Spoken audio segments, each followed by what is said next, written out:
Guys, this is the best deck you can be playing in Shadowverse Evolve right now. Yo, what is up, guys? It's Michael from Homie Dropped. How y'all doing today? So here, what I have in store for you guys is a Machina Abyss deck. So right now, with the release of Set 7, Verdant Steel, this deck's prevalence in the meta is going to skyrocket. And the way this deck operates, it revolves around recursion from the cemetery. So you get a lot of cards in the cemetery, you can play them right back out of the cemetery. This deck's recursion and consistency is through the freaking roof, guys. Starting out our deck list, we have a playset of Mecha Gun Wielder. So this card is a 1 cost, 1 attack, 2 defense neutral Machina follower. Its effect reads Fanfare, so when it's put on the field, put an assembly droid or repair mode token into your EX area. And there's last words when it dies and hits the cemetery, discard a Machina card and draw a card. This card is really good for this deck for a multitude of reasons. First and foremost, at least for me, is that this card is basically another assembly droid. And if you don't know what an assembly droid is, I'll throw it up right here on screen. It's a 1 cost, 1 attack, 1 defense token follower. And this card has a little bit of an advantage because when it dies, you can discard a Machina card and draw a card. And as I mentioned earlier, this deck revolves around recursion from the cemetery. So discarding a Machina card, that'll come up all the time, as I'll get into with the later cards. Following up next, we have a playset of Alpha Drive. This card is the entire engine for this deck. So what this card is, it's a 1 cost Machina spell. Its effect reads, choose one of the following. 1, select a Machina follower in your cemetery and add it to your hand. Or 2, select a mono Garnet Rebel in your cemetery and summon it. This card, its first effect is already so good. So that's where that recursion that I talked about earlier kind of comes into play. Following up next, we have playset of Soul Conversion. Its effect reads, quick effect, select a follower in your field, destroy it, and draw 2 cards. The reason why this card is being played in this deck is because the main thing that you want to draw off of this is Alpha Drive, because this deck kind of can't really search that out. Overall, if you have an assembly droid token on your field and your opponent targets it for an attack on quick time and you can play it, destroy your droid that was going to get destroyed anyway and get 2 draws off of it. Up next, we have Sanguine Core. This card is a 1 cost amulet. Its fanfare reads, look at the top 2 cards of your deck. You may reveal a Machina card from among them and add it to your hand. Put the rest on the bottom of your deck in any order. Then it also has an activate ability. Activate, engage this card, bury this card, put an assembly droid token into your EX area. Activate only if there are at least 5 Machina cards in your cemetery. This card is good because it lets you dig the top 2 cards of your deck for a Machina card, and it says Machina card, not a Machina follower. So you can get a spell, a follower, you can even get another Sanguine Core off of it. The only thing about this card though is once it's on your field, it kind of has to stay there until you have 5 Machina cards in your cemetery. And the way Mono herself works is that she needs a whole board of followers, and this card can kind of get in the way of that. Next, we're also playing a playset of Bone Drone.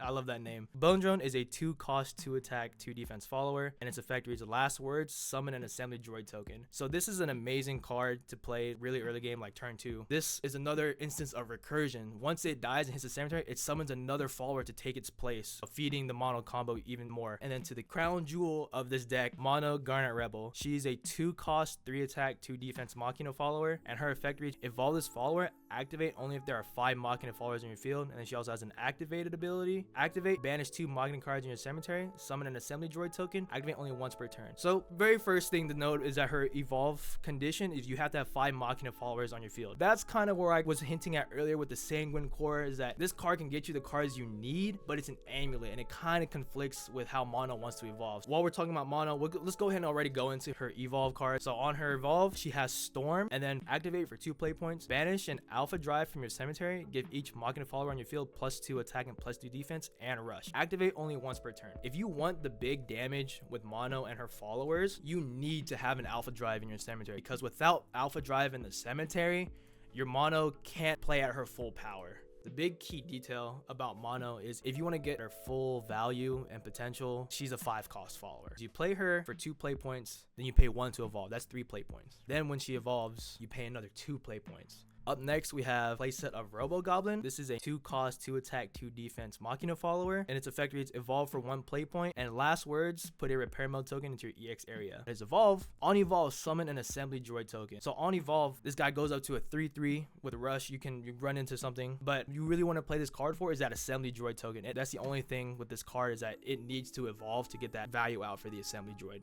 I mean, at the end of the day, you can get a repair mode if it dies, but if you don't know what repair mode is, I'll throw it up here on screen right now. Up next, next we have Forbidden Art. It's a 2-cost Machina spell, and its effect reads: select an enemy follower on the field and deal it 4 damage. If there's a Nicola Forbidden Strength on your field, deal 6 instead. We'll get into Nicola a little bit after this, but just by itself, this card is just really good removal. If your opponent's putting on a ward, play Forbidden Art. If your opponent has a standing threat that you need to get rid of, play Forbidden Art. You know, this card is just a general good removal spell. Up next, kind of following the same idea of removal, we have Whispers of a Dream. It's a 2-cost quick spell, and its effect reads: select an enemy follower that costs 3 or less on the field, destroy it, and bury the top card of your deck, which will help fuel your game plan. You want cards in the cemetery, this card will help you do that. If you get Alpha Drive off the top of the deck and you bury that, you have a mono combo set up for a later turn. Another reason why this card's good right now in the set 7 Verdant Steel meta is because another top contending deck, Natural Sword, its main component of the deck is Balion Sovereign Light, and that card is a 3-cost follower. That deck revolves around Balion. If you get rid of Balion, their plan kind of falls apart. So this is a really good tech against that matchup.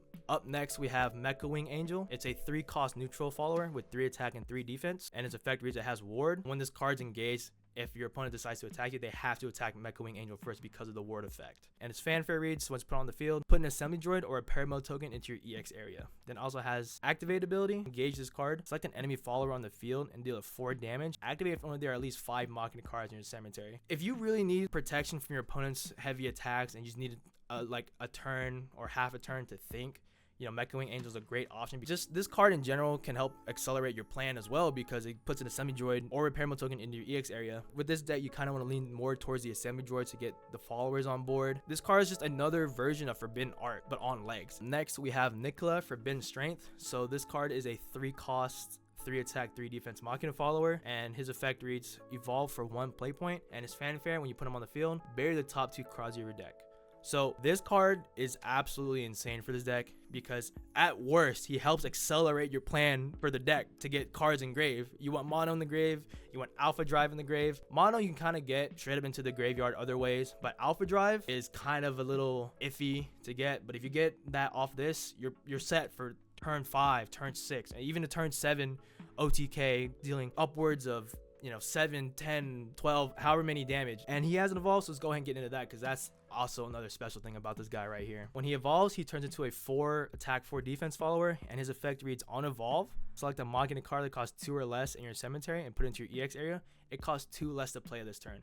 So here we go again with the concept of recursion, right? So let's say you played Forbidden Art an earlier turn to destroy a follower. Oh, now there's a threat on the field and you need to get rid of it, but you only have a Nicola in your hand. But you have enough play points to play Nicola. You bury the top 2, and you know, if you didn't have Forbidden Art in the grave and you bury Forbidden Art from his fanfare, you can use Forbidden Art. This card and his recursion, any Machina card that costs 2 or less in your cemetery, and basically play for free. The only stipulation, you have to have room in your EX area. Another reason why this effect is insane, at least in the concept of this deck, is Alpha Drive. Alpha Drive is a 1-cost spell.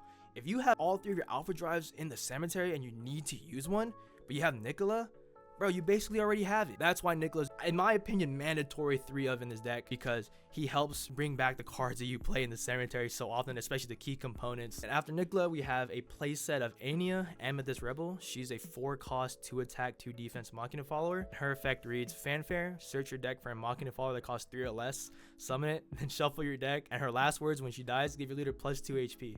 To be honest, she didn't even need the last words to be an insane card for this deck, because hey, you search your deck for a Machina follower that costs 3 or less, summon it. Oh, hey, look, Nicola's 3 cost. You know, there's a free combo right there. She can get you any way to get to a 3 cost or less follower, and that's kind of what I hinted at earlier with mono being easier to bring out. She has so many targets in the deck. All of your key components you will have access to with this card. Playing this card off turn 4 is like such an amazing play, because then you're just getting more value out. If you need help setting up your cemetery, you play Ania, then you bring out Nicola, you bury the top 2 cards of your deck into the cemetery, you get Alpha Drive and mono in the grave. Guys, it's basically free game at that point. So this is probably the most controversial pick for this deck. I am running a playset of Gensetsu Great Fox. So she's a 6-cost, 1 attack, 5 defense arena yokai follower, and her effect reads: evolve for 1 play point, and her fanfare, which you put on the board, put 5 One-Tailed Fox tokens into your EX area. If you don't know what a One-Tailed Fox token is, I'll just throw it up here on screen. The One-Tailed Fox is a 2-cost, 1 attack, 3 defense yokai token follower, and it has rush and ward. Let's go and talk about her evolve, why those tokens come into play. On evolve, while this card is on your field, any yokai follower you play costs 2 less. Also, if a yokai follower on your field would deal damage, it deals that much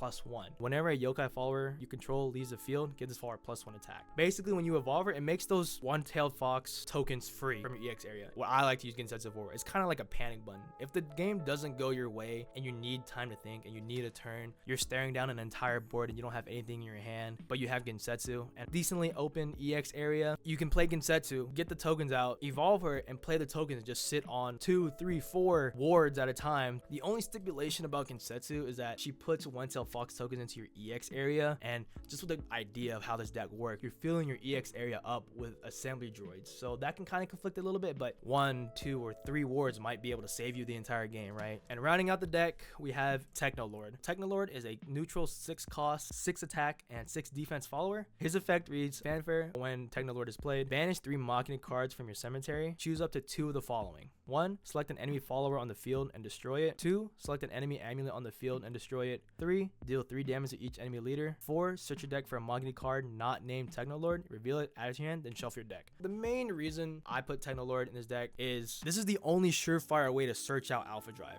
The only thing is that 6 play points is a little bit steep for that. So Machina Abyss overall, I think, is the most potent deck out right now. It is super consistent and you kind of just have free ways to get to the tools that you need. The weakness of this deck is that it revolves around 2 cards. It revolves around mono and Alpha Drive, and you need Alpha Drive in the cemetery. So if you can't find a way to do that, it might be a little bit difficult to pull out the full combo, but damage output of this deck is just insane. So a pretty basic way to get a full board with mono, let's say for example you have 1 assembly droid on your field, 2 in your EX area, and you have about 4 Machina cards in your cemetery, including an Alpha Drive.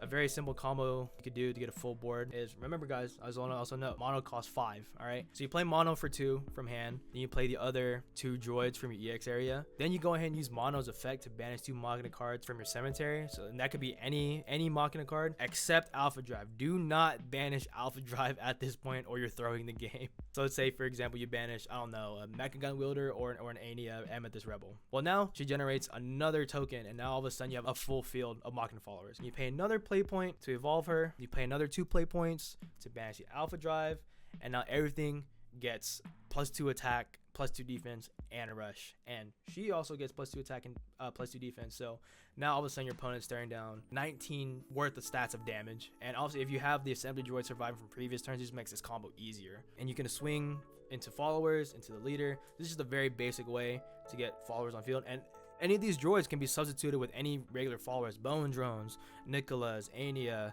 Mecha Gun Wielder, any of that. But if you put a Nicola in place of a droid from a previous turn and he survives, bro, even better. That's even more damage. So that's just the basic way on how to get a full board. Pretty general example, but there are multiple ways to get to this. But you know, hey, that's the fun of this deck. I encourage you guys to, if you can, get this Machina Abyss deck and try it out for yourselves, and you know, have fun with the game. You know, that's the beauty of Shadowverse Evolve, in my opinion. You get to play the game and try it out for yourself, try out what lines you like, what you don't like, and just experiment, you know. So go ahead and experiment with this deck and see how, you know, you do at locals or against some friends, whatever. So hey, it's Michael from Homie Dropped. Love you guys. Thank you for watching this Machina Abyss deck review, and I'll go ahead and catch you guys later. Have a good one, guys.